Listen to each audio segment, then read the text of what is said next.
ನಿನ್ನ ಜೊತೆಯಲಿ ಜೊತೆಯಲಿ ಎಲ್ಲ ಬಿಟ್ಟು ಹಾಕ್ತೀನಿ ಅಂತ ನಿನ್ನ ಗಂಡ ತನ್ನ ತಪ್ಪನ್ನು ಒಪ್ಕೊಳ್ಳೋಕೆ ಸಿದ್ಧವಾಗಿದ್ದಾನೆ. ಚಿಂತೆ ಮಾಡಬೇಡ. ಇನ್ನು ಮುಂದೆ ಈ ವಿಚಾರ ಯಾವುದೋ ಅವನ ತಲೆಯಲ್ಲಿ ಸುಳಿಯೋಕ್ಕೆ ಸಾಧ್ಯವೇ ಇಲ್ಲ. ನೀನು ಅವನು ಈ ಮನೆಯಲ್ಲಿ ನೆಮ್ಮದಿಯಾಗಿ ಸುಖವಾಗಿ ಸಂತೋಷವಾಗಿರ್ತೀನಿ. ಆಯಿತಾ? ಧೈರ್ಯವಾಗಿರು. ಯೋಚನೆ ಮಾಡಬೇಡಮ್ಮ. ಮಲಕ್ಕೋ. Good night.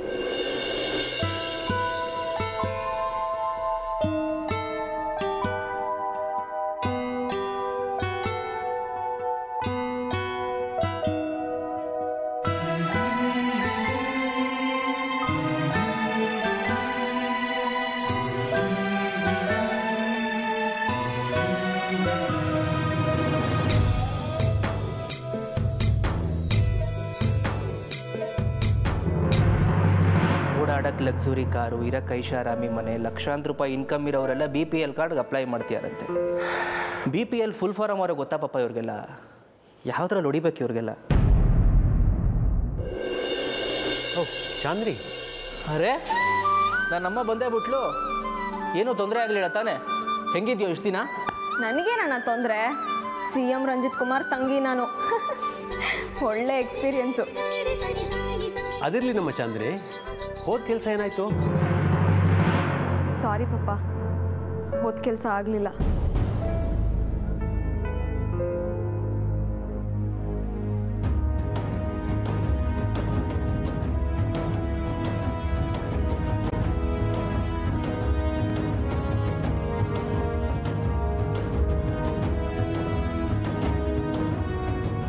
ನಿಮ್ಗೆ ಕೊಟ್ಟಿದ್ದ ಮಾತು ಉಳಿಸ್ಕೊಳಕ್ಕಾಗಲಿಲ್ಲ.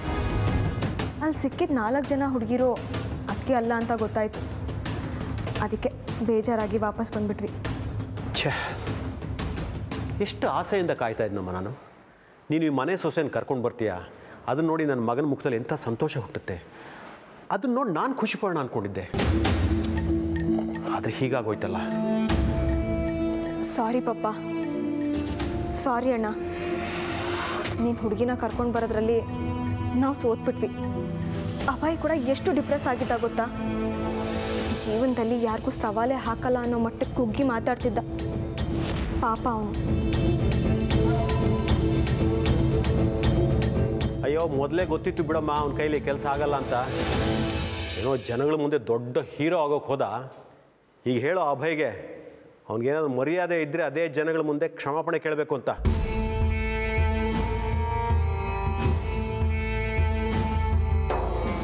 ರಿಯಲಿ ಸಾರಿ ಕಣೋ. ಅದಕ್ಕೇನು ಕರ್ಕೊಂಡು ಬರ್ತೀವಿ ಅಂತ ಎಷ್ಟು ಆಸೆಯಿಂದ ಇದ್ದೋ ಏನೋ. ಅವ್ರನ್ನ ಕರ್ಕೊಂಡು ಬರೋದಿರಲಿ, ಅಟ್ಲೀಸ್ಟ್ ಅವ್ರನ್ನ ನೋಡೋಕ್ಕೆ ಕೂಡ ಆಗಲಿಲ್ಲ ನಮಗೆ. ಬಟ್ ನೋಡ್ತಾ ಇರು, ಒಂದಲ್ಲ ಒಂದಿನ ಅದಕ್ಕೇನೆ ನಿನ್ನನ್ನು ಹುಡ್ಕೊಂಡು ಬರ್ತಾರೆ. Don't worry.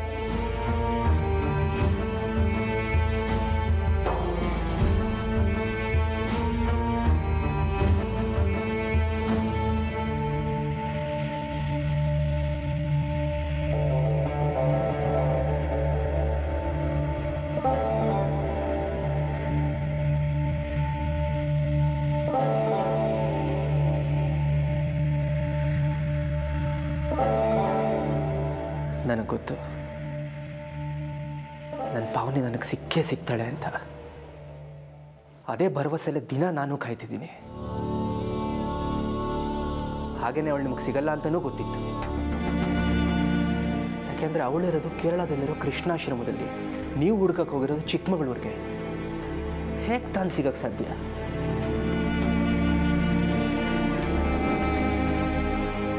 ಬಟ್ ನನ್ನ ಮನಸ್ಸು ಹೇಳ್ತಿದೆ, ಒಂದಲ್ಲ ಒಂದಿನ ನನ್ನ ಪಾವನಿ ನನ್ನ ಹತ್ರ ಬಂದೇ ಬರ್ತಾಳೆ. ಆ ದೇವರೇ ಅವಳು ನನ್ನ ಹತ್ರ ಕಳಿಸ್ಕೊಡ್ತಾನೆ. ಅವಳು ನನ್ನ ಹುಡ್ಕೊಂಬರ್ತಾಳೆ. ಇದೇ ಮನೆಗೆ ಹುಡ್ಕೊಂಬರ್ತಾಳೆ ಅನ್ನಿಸ್ತಿದೆ.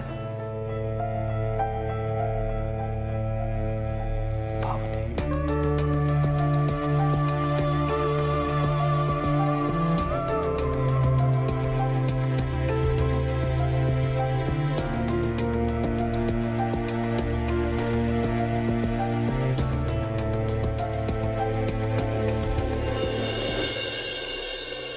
ತಗಡು, ನಾನು ಬಂದಾಗಿಂದ ನೋಡ್ತಾನೆ ಇದ್ದೀನಿ. ಗಂಡ ವಾಪಸ್ ಬಂದಿದ್ದ ಅನ್ನೋ ಸಣ್ಣ ಖುಷಿನೂ ಇಲ್ವಲ್ರೇ? ಇಷ್ಟು ದಿನದಿಂದ ಇಬ್ರು ಎಷ್ಟು ದೂರ ಇದ್ವಿ, ಮಾತಾಡೋಕ್ಕೆ 1000 ವಿಷಯ ಇರುತ್ತೆ. ಅದು ಬಿಟ್ಬಿಟ್ಟು ಒಳ್ಳೆ ಹಳೆ ಫಿಲಮಲ್ಲಿ ಕಲ್ಪನಾ ಥರ ನಾನು ಕಳ್ಕೊಂಡೆ ಅನ್ನೋ ಥರ ಇದ್ದೀರಾ. ಏನು ಮಾತಾಡಲಿ?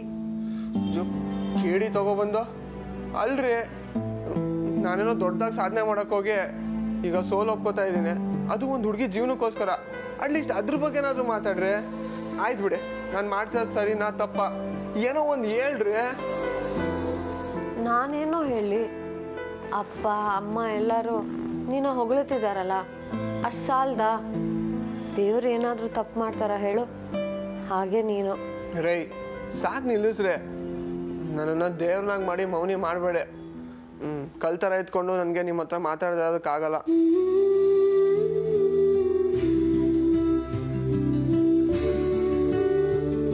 ವಾವ್, ಈ ಥರ ಸ್ಮೈಲ್ ನೋಡಿ ಎಷ್ಟು ದಿನ ಆಗಿತ್ತು ಗೊತ್ತಾ? ರೀ ಕಡ್ಡೆ, ನಿಮ್ಮೊಂದು ವಿಷಯ ಗೊತ್ತಾ? ನಾನಲ್ಲಿದ್ದಾಗ ದಿನ ರಾತ್ರಿ ನನಗೆ ನಿದ್ರೆ ಮಾಡಕ್ಕೆ ಬಿಡದೆ ನನ್ನ ಕನ್ಸಿಗೆ ಬಂದು ಟಾರ್ಚರ್ ಕೊಡ್ತಿದ್ರಿ. ಯಾಕ್ರೆ? ನಾನಾ? ನಂಗೇನು ಗೊತ್ತು? ಯಾಕಂದ್ರೆ ನಾನು ನಿಮ್ಮನ್ನ ತುಂಬ ಪ್ರೀತಿ ಮಾಡ್ತೀನಿ, ಅದಕ್ಕೆ. ಯಾಕ್ರಿ ಸೀನಿಯರ್, ನಾನು ನಿಮ್ಮ ಕನ್ಸಲ್ಲಿ ಬಂದಿರಲಿಲ್ವಾ? ಇಲ್ಲ. ನಾನು ಬರ್ದೆ ಮತ್ತಿನ್ಯಾರು ಬಂದಿದ್ರು?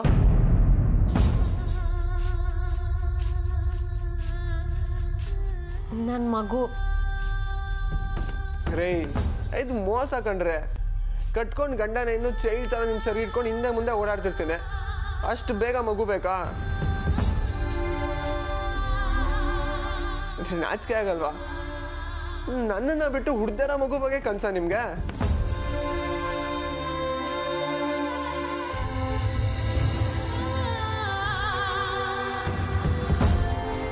ನನಗೆ ಗೊತ್ತು ಕಣೋ ಪುಟ, ನಿನಗೆ ಮಕ್ಕಳಂದ್ರೆ ತುಂಬ ಇಷ್ಟ ಅಂತ. ಬಟ್ ನಮ್ಮಿಬ್ಬರ ಮಧ್ಯೆ ಈಗಲೇ ಮಗು ಬಂದರೆ ನಿಮಗೆ ನನ್ನ ಮೇಲೆ ಪ್ರೀತಿ ಕಡಿಮೆ ಆಗುತ್ತೆ ಅಂತ ಸ್ವಾರ್ಥ ನನಗೆ. ಆಮೇಲೆ ಆ ಮಗುನ ಬೆಳೆಸೋದೇ ಜೀವನ ಆಗ್ಬಿಡತ್ತೆ.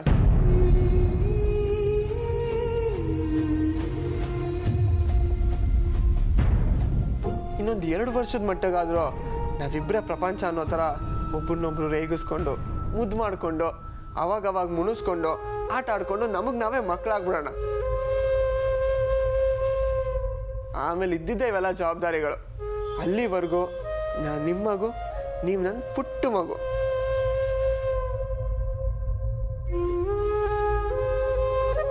ರೀ ಸೀನಿಯರ್, ಈ ನಿಮ್ಮ ಮಗುಗೆ ತಾಚಿ ಮಾಡಿಸಿ ಮಲಗಿಸ್ತೀರಾ? ಜೂನಿಯರ್, ನೀನು ಯಾವಾಗಲೂ ಸೀನಿಯರ್ ಅಭಯ್ ಆಗೋದು?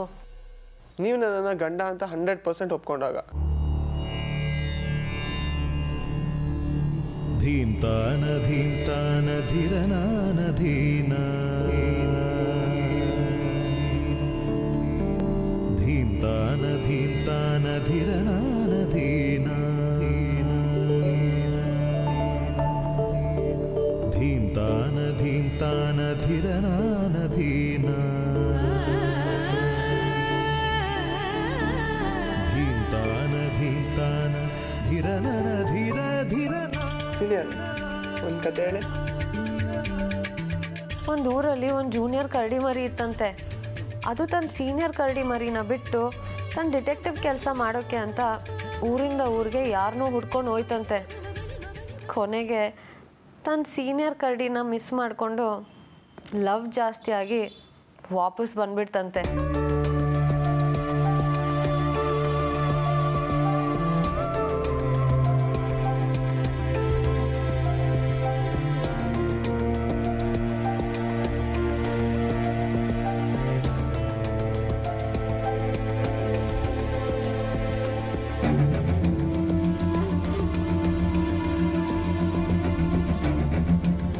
ನಾನು ಹೆತ್ತಿರೋ ಮಗು ನನ್ನ ಕನಸಲ್ಲಿ ಕಾಣ್ತಿದೆ ಕಣೋ. ನಾನು ಯಾರ ಹತ್ರ ಹೇಳಿ? ಎಲ್ಲಿದ್ಯಾ ಕಂದ?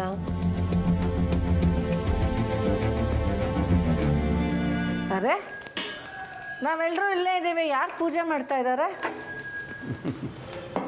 ಅಯ್ಯೋ ಪುಟಾಣಿ ಇದೇನೋ ಇವತ್ತು ನೀನು ಪೂಜೆ ಮಾಡ್ತಾ ಇದೀಯಾ? ಯಾವುದೋ ಇಂಪಾರ್ಟೆಂಟ್ ಕೆಲಸ ಇರಬೇಕು ಅಂತ ದಿನ ತಾನೇ ಅವ್ನು ಪೂಜೆ ಮಾಡೋದು ಅಲ್ವೇನೋ? Correct dad. ಇಷ್ಟು ದಿನ ನಾನು ಮಾಡೋ ಕೆಲಸದಲ್ಲಿ ಸಕ್ಸಸ್ ಸಿಗಲಿ ಅಂತ ಪೂಜೆ ಮಾಡ್ತಾ ಇದ್ದೆ. But for the first time 7 ಕೋಟಿ ಜನದ ಮುಂದೆ ಸೋಲು ಒಪ್ಕೊಂಡು ನಾನು ಮಾಡಿದಿರೋ ತಪ್ಪಿಗೆ ಸಾರಿ ಕೇಳ್ತಾ ಇದ್ದೀನಿ. ಇದು ಒಂಥರ ಇಂಪಾರ್ಟೆಂಟ್ ಏನೇ ಅಲ್ವಾ? ಅದಕ್ಕೆ ಈ ಪೂಜೆ. ಪುಟಾಣಿ ಸಂಕಟ ಆಗ್ತಿದೆ ಕಣೋ. ಪ್ರೋಗ್ರಾಮನ್ನು ನಮ್ಮ ಬಂಧು ಬಳಗದವರೆಲ್ಲ ನೋಡ್ತಾ ಇರ್ತಾರೆ. ಅವರೆಲ್ಲ ನಿನ್ನ ಬಗ್ಗೆ ಆಡ್ಕೋತಾರೋ? ಇದಕ್ಕೆ ಬೇರೆ ಇನ್ನೇನು ದಾರಿ ಇಲ್ವಾ? ನೋ ಮಾಮ್, ಇದು ನನ್ನಿಂದಾನೇ ಶುರುವಾಗಿರೋದು, ನನ್ನಿಂದಾನೇ ಮುಗಿಬೇಕು, ಬೇರೆ ಆಪ್ಷನ್ ಇಲ್ಲ. ಶಬಾಸ್ ಕಣೋ ಮಗನೇ, ನೀನು ಸೋಲು ಒಪ್ಕೋತಿಲ್ಲ ಕಣೋ. ಇನ್ನೊಂದು ಸಂಸಾರ ಉಳಿಸೋದಕ್ಕೆ ನಿನ್ನ ಗೆಲುವನ್ನು ತ್ಯಾಗ ಮಾಡ್ತಾ ಇದೆಯಾ. ಈ ಜಾಗದಲ್ಲೇ ಕಣೋ ನೀನು ಗೆಲ್ಲೋದು. ಯೋಚನೆ ಮಾಡಬೇಡ. ಈ ಗೆಲುವಿನ ಸಂತೋಷದ ಮುಂದೆ ನಿನಗಾಗೋ ಅವಮಾನ ಏನೇನೂ ಲೆಕ್ಕಕ್ಕಿಲ್ಲ. ಭಾಳ ಒಳ್ಳೆ ಡಿಸಿಷನ್ ತೊಗೊಂಡಿದೀಯ ಮಗನೇ. ನೋಡು, ಸೋಲು ಒಪ್ಕೊಳ್ಳೋ ಧೈರ್ಯ ಅವನಿಗೆ ಗೆಲುವು ಸುಲಭ ಅಂತಾರೆ.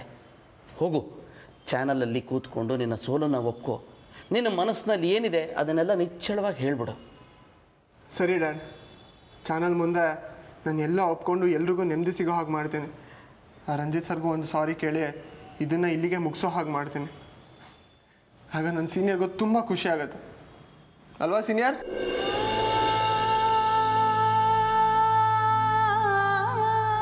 ವಾವ್, ಇದೇ ಸ್ಮೈಲ್ಗೋಸ್ಕರ ನಾನು ಏನು ಬೇಕಾದ್ರೂ ಮಾಡ್ತೀನಿ. ಒಟ್ಟಿನಲ್ಲಿ ನನ್ನಿಂದ ಯಾರಿಗೂ ಹರ್ಟ್ ಆಗಬಾರ್ದಷ್ಟೆ. ಸರಿ ಡ್ಯಾಡ್, ನಾನು ರೆಡಿಯಾಗಿ ಹೊರಡ್ತೀನಿ. ಬರಲಾ ಸೀನಿಯರ್?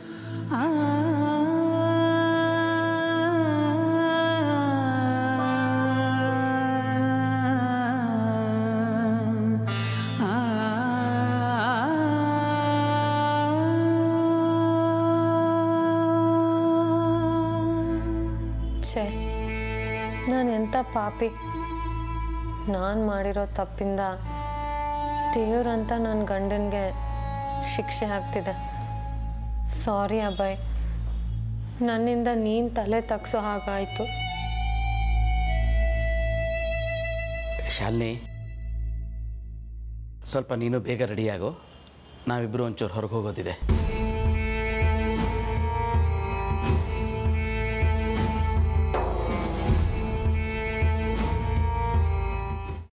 ಶಾಲಿನಿ, ಸ್ವಲ್ಪ ನೀನು ಬೇಗ ರೆಡಿಯಾಗೋ. ನಾವಿಬ್ಬರು ಒಂಚೂರು ಹೊರಗೆ ಹೋಗೋದಿದೆ.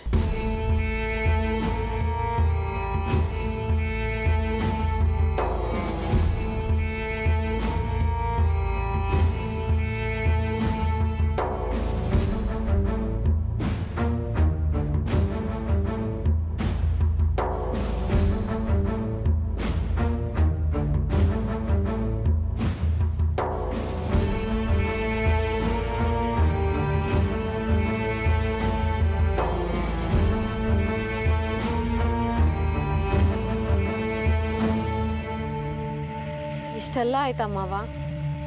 ಹ್ಞೂ ಕಣಮ್ಮ, ಇಷ್ಟು ಮಾಡೋಷ್ಟರೊಳಗೆ ನನಗೂ ಸಾಕಾಗೋಯ್ತು. ಒಟ್ಟಿನಲ್ಲಿ ಗಂಡಾಂತರದಿಂದ ತಪ್ಪಿಸ್ಕೊಂಡಿದ್ದಾಯಿತು. ಬೀಸೋ ದೊಣ್ಣೆಯಿಂದ ತಪ್ಪಿಸ್ಕೊಂಡ್ರೆ 100 ವರ್ಷ ಆಯಸ್ಸು ಅಂತಾರಲ್ಲ, ಹಾಗೆ. ಒಟ್ಟಿನಲ್ಲಿ ಹೇಳಬೇಕು ಅಂದರೆ ಈ ಜನ್ಮಕ್ಕೆ ಆಗೋಷ್ಟು ನೆಮ್ಮದಿ ಸಿಕ್ತು ಕಣಮ್ಮ. ಸರ್,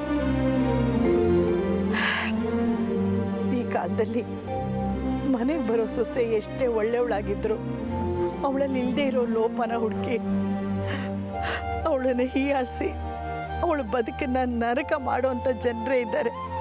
ಆದರೆ ಇಂಥ ದೇವರಂಥ ಮನುಷ್ಯ ನಿಮ್ಮ ಮಾವನಾಗಿ ಸಿಕ್ಕಿರೋದು ನಿನ್ನ ಎಷ್ಟು ಜನ್ಮದ ಪುಣ್ಯಶಾಲಿನಿ. ನನ್ನ ಮಗಳ ಬಗ್ಗೆ ಎಲ್ಲ ಗೊತ್ತಿದ್ರು, ನಿಮ್ಮ ಮಗನಿಗಿಂತ ಅವಳು ದೊಡ್ಡವಳು ಅಂತ ಗೊತ್ತಿದ್ರು, ಯಾವುದೇ ವಿಷಯನೂ ದೊಡ್ಡದು ಮಾಡದೆ ಅವಳನ್ನು ಸೊಸೆಯಾಗಿ ಸ್ವೀಕರಿಸಿದ್ರಿ. ಆ ದೇವ್ರಿಗೂ ಸಹಿತ ನಿಮ್ಮಷ್ಟು ತಾಳ್ಮೆ ಸಹನೆ ಇರೋದಿಲ್ಲ. ನನ್ನ ಮಗಳು ಮಾಡಿರೋ ಆ ರಂಗನ ಪೂಜೆಗೆ ಏನೋ ಅಳಿಯ ದೇವ್ರಂಥವರು ನಿಮ್ಮಂಥ ಮಾವನ್ನ ಆ ದೇವರು ಅವಳು ಕರುಣಿಸಿದ್ದಾನೆ. ನೋಡಿ, ಇಷ್ಟು ದೊಡ್ಡ ಮಾತೆಲ್ಲ ಆಡಬೇಡಿ, ತುಂಬ ಮುಜುಗರ ಆಗತ್ತೆ.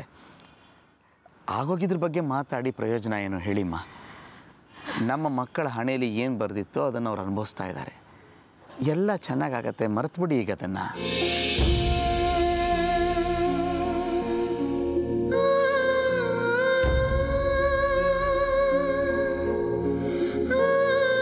ಶಾಲಿನಿ, ಇನ್ನು ಮುಂದೆ ನಿನ್ನ ಜೀವನದಲ್ಲಿ ಎಲ್ಲ ಹೊಸದೇ ಕಣಮ್ಮ. ಹೊಸ ಬದುಕು, ಹೊಸ ಆಸೆಗಳು, ಹೊಸ ಕನಸುಗಳು. ಅಭಯ್ ಕೂಡ ಹುಡುಗಿ ವಿಷಯಕ್ಕಾಗಲಿ ರಂಜಿತ್ ವಿಷಯಕ್ಕಾಗಲಿ ಹೋಗಲ್ಲ ಅಂತ ಹೇಳಿದ್ದಾನೆ. ನೋಡು, ನಿನ್ನ ಮನಸ್ಸಿನ ಮೂಲೆಯಲ್ಲಿರುವಂಥ ಹಳೆ ಕಥೆಯನ್ನು ಕಟ್ಟಿ ಒಂದು ಮೂಲೆಗೆ ಬಿಸಾಕಿ ಹೊಸ ಜೀವನಕ್ಕೆ ಸಿದ್ಧವಾಗಮ್ಮ.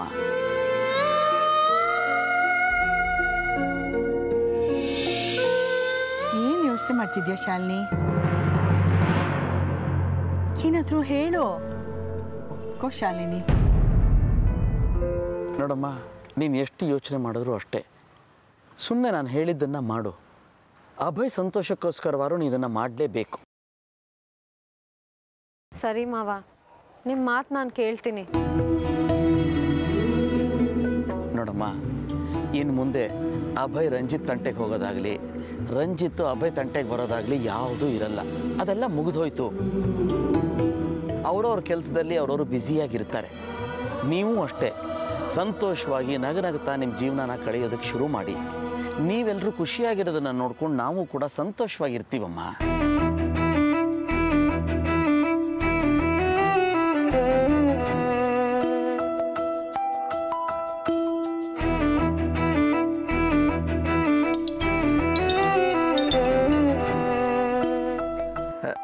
ಶಾಲಿನಿ, ನಾನೀಗ ತಕ್ಷಣ ಹೊರಡ್ಬೇಕಮ್ಮ. ಆಫೀಸಿಂದ ಕಾಲಿದೆ.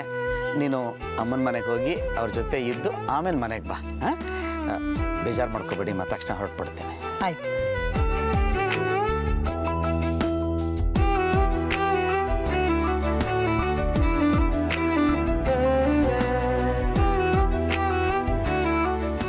ಶಾಲಿನಿ, ನಿನ್ನ ಕಂದ, ಇನ್ನು ಮುಂದೆ ನಿನ್ನ ಜೀವನದಲ್ಲಿ ಯಾವ ತೊಂದರೆ ಅಡ್ಡಿ ಆತಂಕ ಇಲ್ಲದೆ ನಿನ್ನ ಗಂಡನ ಜೊತೆ ನಗ್ನಗ್ತಾ ಇರ್ಬೋದು. ಹೌದಮ್ಮ, ನನಗೂ ಅಭಯ್ ಬಿಟ್ಟು ಇರೋಕ್ಕಾಗ್ತಾನೆ ಇರಲಿಲ್ಲ. ಹೇಗೋ ಮಾವ ಎಲ್ಲ ಸಮಸ್ಯೆಗೂ ಪರಿಹಾರ ಹುಡುಕ್ಬಿಟ್ರು. ರಂಗನ ಹತ್ರ ಬೇಡ್ಕೊ, ಇನ್ನು ಮುಂದೆ ಯಾವ ತೊಂದರೆನೂ ಕೊಡಬೇಡಪ್ಪ ಅಂತ. ಆಯ್ತಮ್ಮ. ಅಮ್ಮ, ನಿನ್ನ ಹತ್ರ ಏನೋ ಮಾತಾಡಬೇಕಿತ್ತು. ಇಷ್ಟು ಬೇಗ ಮತ್ತೇನೆ? ಅಯ್ಯೋ ಏನಿಲ್ಲಮ್ಮ, ಮೊನ್ನೆ ರಾತ್ರಿ ನನಗೊಂದು ಕನಸು ಬಿತ್ತು. ಅದರಲ್ಲಿ ಒಂದು ಪುಟ್ಟ ಹೆಣ್ಮಗು ಎಷ್ಟು ಮುದ್ದಾಗಿದ್ಲು ಗೊತ್ತಾ. ನನಗೊಂದು ಮಗು ಇದ್ದಿದ್ರೆ ಹಾಗೇ ಇರ್ತಿದ್ಲೇನೋ. ಎಷ್ಟು ಮುದ್ದಾಗಿದ್ಲು ಅಂದರೆ ನನ್ನ ಕನಸಲ್ಲಿ ಬಂದು ಪದೇ ಪದೇ ಅಮ್ಮ ಅಮ್ಮ ಅಂತ ಕರಿತಿದ್ಲು.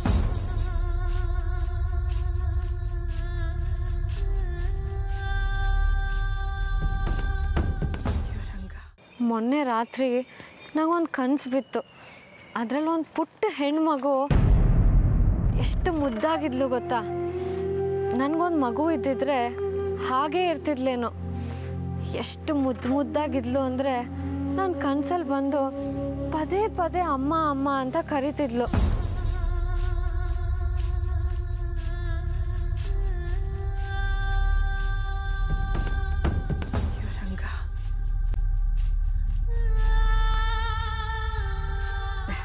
ಶಾಲಿನಿ, ಇನ್ನೇನೆಲ್ಲ ಮುಗೀತಲ್ಲ, ಅಳಿಯಂದ್ರ ಹತ್ರ ಮಾತಾಡೆ.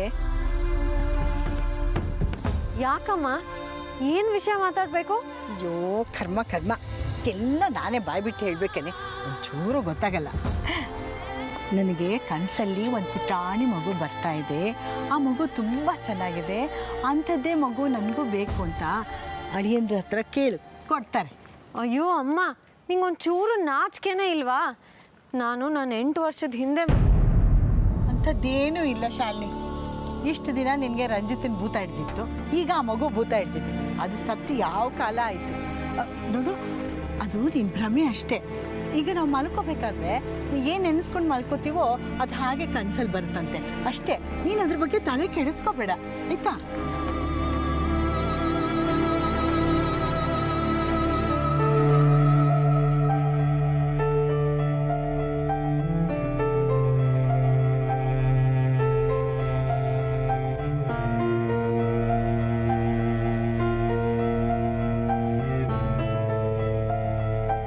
ರಂಗ, ಇವಳು ನನ್ನ ಮಾತನ್ನು ನಂಬಿರೋ ಹಾಗಿಲ್ಲ.